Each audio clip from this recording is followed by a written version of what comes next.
Hello and welcome to another edition of Digging Deep with Diggz. And on today's show, we will be discussing the voices behind social equality. I have two special guests with me, Matea Hastings and Louis Neer. Thank you both for being on the show. Thank you. Thank you. I know Louis is familiar with being on Digging Deep with Diggz, as he was here previously discussing the Women's March movement. And I know you had the opportunity to participate in that. How was it? It was a great experience. I was really glad to be there. How was the energy?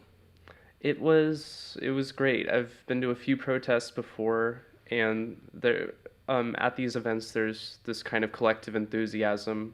Like everyone's just really excited to be participating in democracy in that way. Amen. Amen. So, the reason why we're here today is to discuss the voices behind social equality and whose voices should be heard over other voices. Who should be the frontier of the movement? And Louis, what is your position on that? I think all people should be working together to further equality for Black people and for people of color. I think, everyone should just use what they have, use what resources they have to uplift and to center Black voices in the fight for equality. So what you're saying is, you, for example, your voice is part of the movement, but you would encourage my voice to be the center, to be what's heard more over yours. Yeah, yes, I mean, I would, I do want to give what I have and to contribute what I have to the movement for social equality. But I would always rather to be beside you, for example, and to be saying, yeah, what he said, and not like interrupting you or not not allowing you to speak, not allowing you to speak. Respect. And Matea, your position. I would say that no one should be heard one over the other, but collectively, side by side, no front runner, just if you have blacks and whites, just because the white person didn't go through it, that they should be, say, underneath. But again, just collectively together means everyone standing beside each other and bringing their thoughts together as one, not separately. Okay. So, would you be opposed to a white person being on TV speaking about racism and how it needs to stop and the effects it has on the people? I would not be opposed to that at all. I would think that that's actually a very good idea. Um, I mean, because you can't just have black people speaking about it, but you need the other people who are not affected to also show that this is a very big deal and that everyone should be speaking on it. Do you feel as though there's a fair balance in today's media as far as blacks and whites speaking out against it, or do you think more so white faces are seen speaking out about a cause that is mostly felt by black people? I would say that I would think this predominantly white people speaking out instead of showing both sides, and which is slightly confusing considering you would want to show the people who are being affected, but I guess people think about it differently. And Mr. Neer, what is your take? My take is that white voices tend to dominate conversations about race, and that's always really disturbed me. If it's been in a classroom setting, if I've been watching the news, and it's been happening, I think that even when white people are sympathetic to issues of racism, and even when white people are trying to ally themselves with causes, I just don't think that there's much that they can say or that we can say that wouldn't better be said by people of color. So I think that we do all need to be using our voices and using our platforms to further social equality. But I think white people need to stop dominating conversations about race. I think they need to give way more time and space to black people to voice their concerns. Any suggestions on how to go about doing that? Just maybe just to subscribe more to listening. Like, I have a ton of thoughts every day. Like, we think all the time, but like I don't always need to say what I think. Like, if I think that something that I'm thinking is like really smart or that everyone needs to hear it, I can second guess myself. I can say, well, wait, I should just listen to what other people have to say. And I think that the white people need to start doing that, to start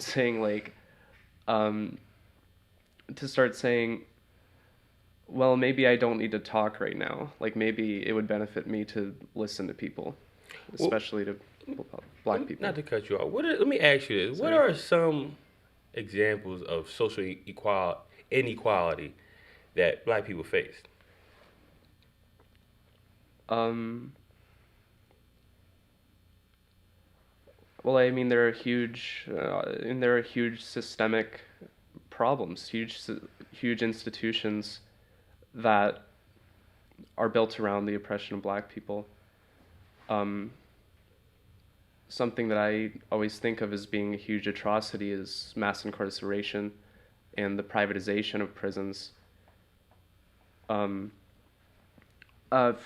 use basically slave labor in prisons to make, clothes and iPhones and laptops, and that's something that's really disturbing. And then there's the issue of police brutality. There are a lot of things. And Matea, what is your take on some of the social inequalities that black people face?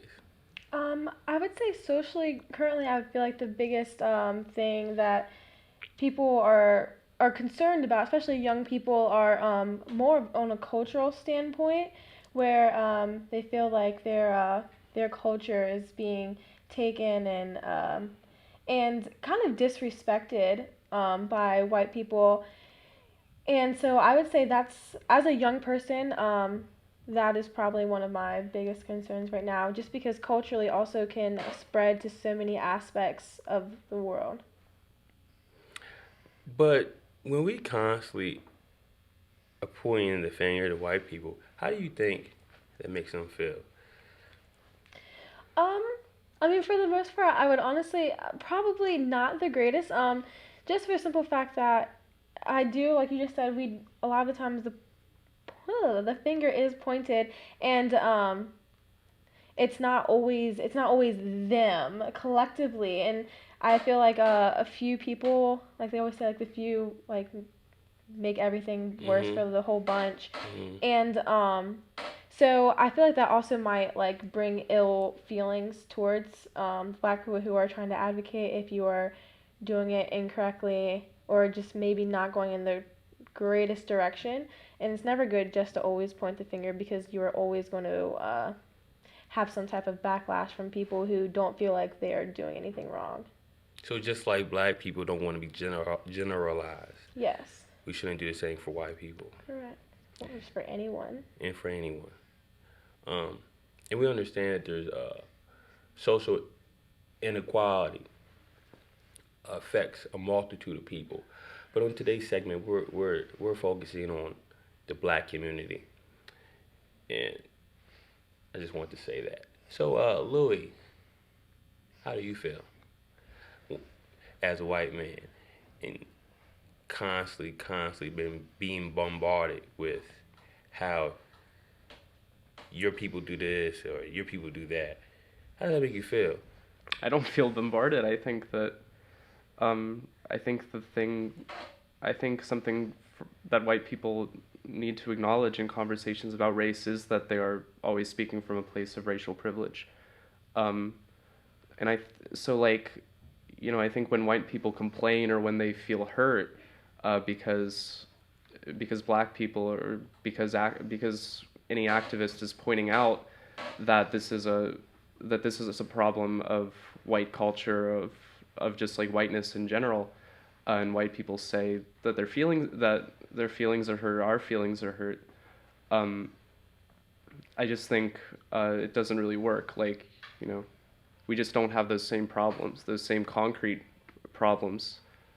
So we really need to be helping people of color and listening to them. So, what are some changes that you see taking place right now on a locally, Shepherdstown, for example, as far as the voices and whose voices are being centered?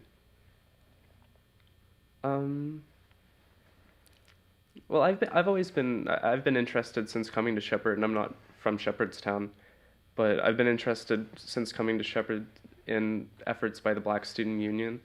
I mean, I think that's a great thing. I remember I saw a panel, and I actually saw you speak on this panel at the beginning of the year, which was just black students, black faculty talking about their experience, and I thought that was an important thing that I was glad to attend. I don't know. And Sister Matea, what are some things that you would like to see happen on a local level, locally? Shepherdstown, Shepherd University. I would say for the most part, I'm pretty happy with the direction that we have been going into as a community and as a campus. Like you said, you guys had the paneling discussion. I feel like Black Student Union has done a really good job at kind of making things more known and trying to be activists for equality. And I would just like to see it keep spreading. I mean, I feel like you can never do too much. There's always more you can do. So if there's more paneling or just getting more discussions out to people or sitting around and just being like, hey, like, do you want to have a discussion about, something that had just happened or something that's going on? Because the more you discuss, the more you educate, and the more you educate, more well-rounded everyone will become. Thank you. Thank you. I would like to thank you both for joining me today. And I look forward to having you again on the show. And thank you, ladies and gentlemen, for tuning in. This is Diggin Deep with Diggz. It's been real.